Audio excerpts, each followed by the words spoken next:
पिछले एपिसोड में हमने देखा था कि एनलाइटमेंट ट्री के पास कल्टीवेशन करने की वजह से सभी को अलग अलग तरह के वेपन मिलते हैं, जिस वजह से सभी काफी ज्यादा खुश होते हैं। और फिर उसके बाद वो सभी वहां से मेडिसिन वैली में पहुंच जाते हैं, क्योंकि उन्हें खबर मिली थी कि मेडिसिन वैली के अंदर ही फाउंटेन ऑफ यूथ है। जिसके बाद वहां आने पर वो सभी वहां से मेडिसिन कलेक्ट करना शुरू कर देते हैं। साथ ही उन्हें वहां पर फाउंटेन ऑफ यूथ भी मिल जाता है। जिसके बाद यहाँ से ये एपिसोड शुरू होता है। तो इस एपिसोड की शुरुआत में मॉन्क मूजियान से कहते हैं, देखो सामने यहीं पर फाउंटेन ऑफ यूथ है जिसे तुम ढूंढ रहे थे। जिससे सभी खुश होते हैं कि वो सभी इतनी आसानी से फाउंटेन ऑफ यूथ के पास आ गए। ऐसा कहा जाता था कि फाउंटेन ऑफ यूथ के पास जाना काफी ज्यादा मुश्किल है, वहाँ की रक्षा अलग अलग मॉन्स्टर करते हैं, लेकिन यहाँ पर तो कोई है ही नहीं। लेकिन जैसे वो पीले कपड़े वाला डिसाइपल और एक और दूसरा डिसाइपल उस फाउंटेन ऑफ यूथ को छूने वाले होते हैं, उन्हें वहाँ पर एक शील्ड लगा मिलता है,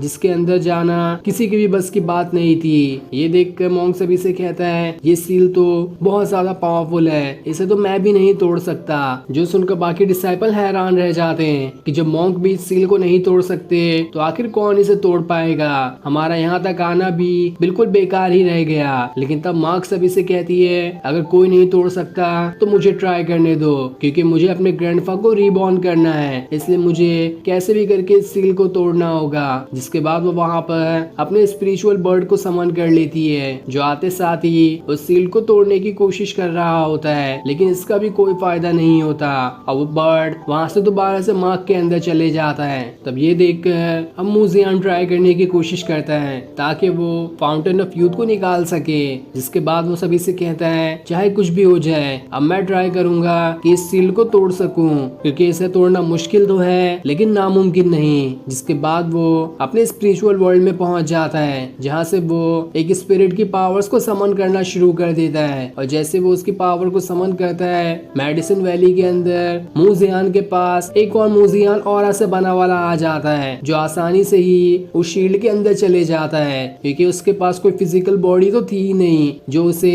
शील्ड के अंदर जाने से रोक सके। इसलिए वो बड़ी ही आसानी के साथ उस शील्ड के अंदर पहुंच गया होता है और वो वहां पर बैठकर अपना कल्टीवेशन करना शुरू कर देता है। ये देखकर मॉन्क भी हैरान था कि आखिर ये किस तरह की टेक्निक है। इससे तो मूजियान काफी आसानी से फाउंटेन ऑफ यूथ के पास पहुंच गया और अब वो वहाँ के पानी को भी निकाल कर बाहर ला सकता है। वहीं ऑरा से बना मूजियान जैसे ही वहाँ के पानी को जमा करना शुरू करता है, उससे पहले ही वहाँ पर एक बड़ा और भयानक मॉन्स्टर निकल कर बाहर आ जाता है, जो उस ऑरा वाले मूजियान के ऊपर अटैक करके उसे वहाँ से दूर फेंक देता है। और ये मॉन्स्टर उसी फाउंटेन ऑफ यूथ का गार्डियन था। जिसके बाद वो ऑरा वाला मूजियान फिजिकल मूजियान के अंदर चले जाता है। जिसके बाद वहाँ पर वो मॉन्स्टर आता है, जो सभी से कहता है, आखिर तुम्हारी हिम्मत कैसे हुई यहाँ पर आकर मुझे परेशान करने की। तुम जानते भी हो कि इसी फाउंटेन ऑफ यूथ से मुझे पावर्स मिलती है, और इसका मतलब तुम इसे जब ले रहे थे तो तुमने मेरी पावर्स को लेने की कोशिश की, इसलिए मैं तुम लोगों को नहीं छोड़ूंगा। तुमने मेरे सोए हुए का फायदा उठाया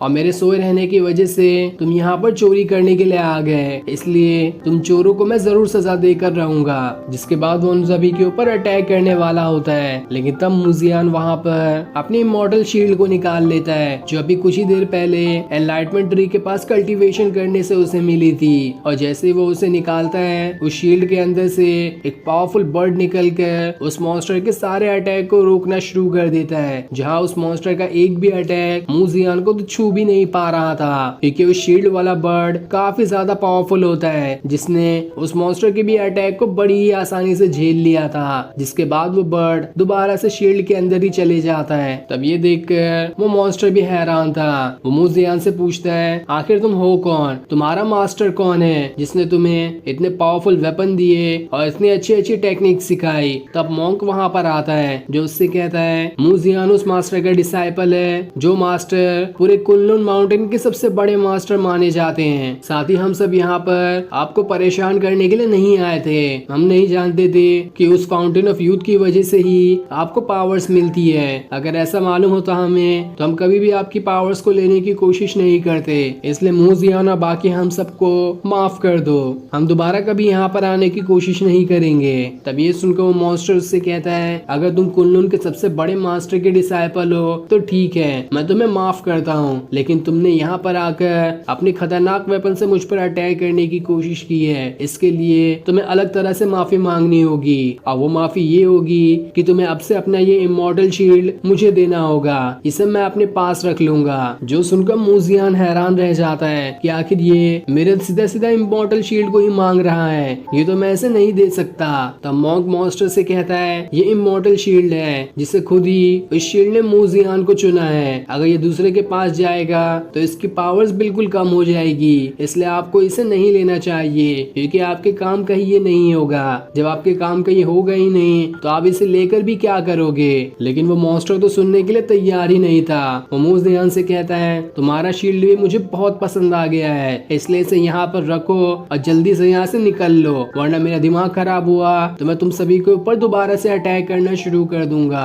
लेकिन जब मूजियान इस बार भी नहीं मानता तो वो मॉन्स्टर वहाँ पर अपनी पावर्स का इस्तेमाल करते हुए सभी के ऊपर अटैक करना शुरू कर देता है। जहाँ मूजियान दोबारा से अपने शील्ड का इस्तेमाल करता है और उसके अटैक को रोकने की कोशिश कर रहा होता है, वहीं वो मॉन्क भी अपनी टेक्निक का इस्तेमाल करते हुए उस मॉन्स्टर के ऊपर अटैक कर रहा होता है। लेकिन इसका भी कोई फायदा नहीं होता क्योंकि उस मॉन्स्टर को तो जरा सा भी असर नहीं हो रहा था। मॉन्क वहाँ पर अपने पाम टेक्निक का भी इस्तेमाल करता है और अपने पाम के कई सारे डुप्लीकेट बनाकर उन सभी के साथ उस मॉन्स्टर के ऊपर अटैक कर देता है। लेकिन वो मॉन्स्टर को तो रद्दी बराबर भी असर नहीं हुआ था। वो अब भी अपने पूरे गुस्से के साथ सभी के ऊपर अटैक करने के लिए तैयार होता है। तब ये देखकर मॉन्क वहाँ पर अपनी वाजरा धर्मा बॉडी को समन कर लेता है जो कि काफी बड़ी थी और अब वो बॉडी मॉन्स्टर से भी ज्यादा बड़ी दिखाई दे रही होती है। जिसके बाद वो धर्मा बॉडी अपने अंदर से काफी खतरनाक ब्लेड जैसे वेपन को निकाल कर मॉन्स्टर के ऊपर अटैक करना शुरू कर देती है। लेकिन वो मॉन्स्टर तो